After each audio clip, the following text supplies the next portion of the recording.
Alright, hey guys, today what I'm going to be doing and showing you guys is how to take off a rear wheel on your shaft driven motorcycle.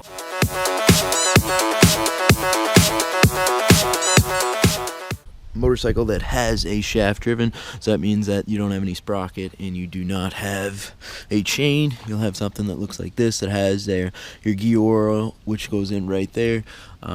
Basically it might be a little bit different than compared to most motorcycles just to take the tire off, but it's really not too difficult. So I'm just going to show you how to do that. First thing what you want to do is you want to come over, and I already loosened this up a little bit just because I'm going to do, but this is your back brake. Connects right down here. What you're going to want to do is you're going to want to loosen this up first. Okay, so this is just a 12mm bolt. Just take your ratchet, just put it on like that. Easily just put that on, take the bolt out. So once you have the bolt off, you'll see that this thing right here, you might have that on there, just has a little arrow. What you can do is you can just really just take a screwdriver like this and just sort of pry it off. So just kind of hard with one hand. Once that's off, just kind of slips down like that. So I'm gonna just kind of take this off as well. It looks like it's just some sort of washer that just kind of sits right in like that. So that's step one. So next step, what you're gonna want to do is I'm gonna loosen up this bolt as well to kind of be able to pull this the main sprocket off. So this is gonna be a 12mm as well, I think. Yeah. So I'm just gonna loosen this up.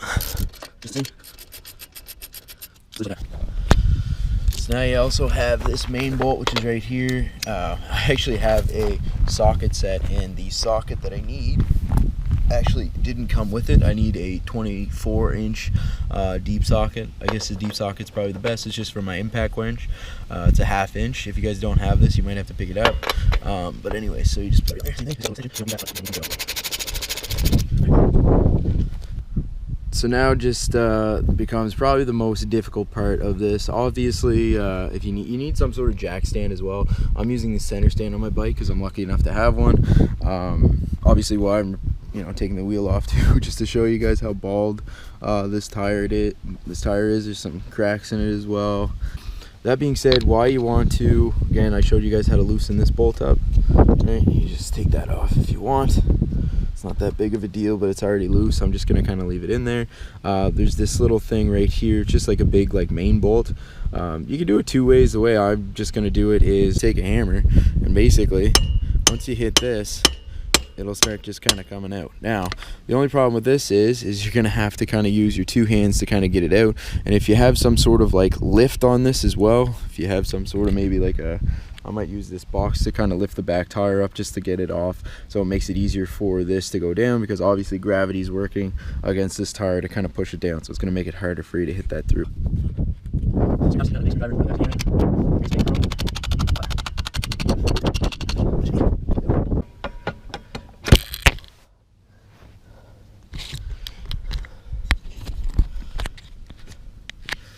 Might have scared you guys there, but cotter pin's out. So now this should probably just another 12mm.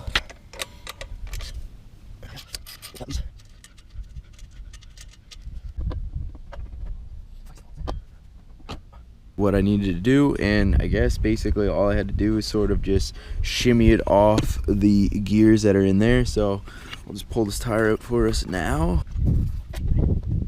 Anyways, the tire's off, job's done. That's a job for another day when I put the tire back on. I actually don't know how these work, to be honest. If you guys know how these work, in the comments. This is something I'm going to look up later, but obviously these right here, these must push up with these springs once I pull on something, and must push towards the inner, basically. So if you have this, they must push out and then basically grab the inside of this, because as you guys can see, that's where all the brake dust is. So there's a bunch of brake dust inside, and it looks like this is the soft, smooth surface that is in there. So maybe this is what you replace once you're doing your back brake on something like this. But anyways, it just easily fits in there, and then you can just kind of line it up with the back suspension that's over there as well. This is usually, they said it was going to be an hour job to do if I just brought the bike in.